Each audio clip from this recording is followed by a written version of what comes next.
तर संकटामध्ये असलेल्या कोकाटे यांनी आता शनी देवाकडे धाव घेतलेली आहे। नंदुरबार मधल्या शनी मांडळ इथल्या शनी मंदिरामध्ये कोकाटे गेले आणि त्यांनी शनीची पूजा सुद्धा केली आहे। विरोधकांच्या आरोपांच्या साडेसातीपासून सुटका मिळावी यासाठी त्यांनी पूजा केली आहे। नंदुरबार मधलं हे मंदिर हे देशामधलं एकमेव शनिदेवाचं साडेसाती मुक्त स्थान म्हणून प्रसिद्ध आहे आणि इथेच जाऊन कोकाटे यांनी दर्शन घेतलेलं आहे।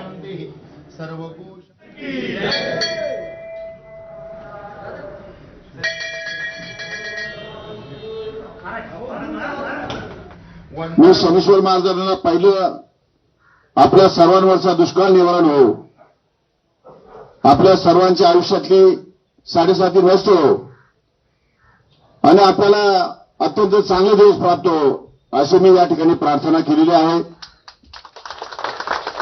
आणि त्याचबरोबर आमच्या सारख्यांच्या जीवनामध्ये काही संकट असतील तर ती सुद्धा या ठिकाणी दूर व्हावी अशा प्रकारची प्रार्थना आम्ही शनीश्वर महाराजांच्या चरणी या ठिकाणी केलेली आहे। तर अशा काळामध्ये परमेश्वराचा धावा करत असतात आणि कदाचित त्यामुळे ते शनीच्या मंदिरामध्ये गेले असावेत असा टोला शरद पवार यांच्या राष्ट्रवादीचे प्रदेशाध्यक्ष शशिकांत शिंदे यांनी लगावला।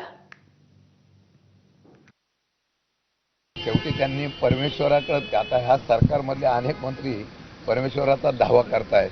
काही लोकांना मंत्रीपद पाहिजे, ते त्या ठिकाणी मंत्रीपद पाहिजे, ते त्याप्रमाणे परमेश्वराचा आणि वेगवेगळ्या पूजा करतायत। काही लोक मंत्रीपद टिकवण्यासाठी पूजा करतायत आणि काही लोक आपल्या वेगवेगळ्या प्रकारच्या असलेल्या पूजा अर्चातून आपलं स्थान बळकट करण्याचा प्रयत्न होतोय। हे खरं म्हटलं तर अशा पद्धतीची परिस्थिती या महाराष्ट्रामध्ये रोज आम्ही पाहतो।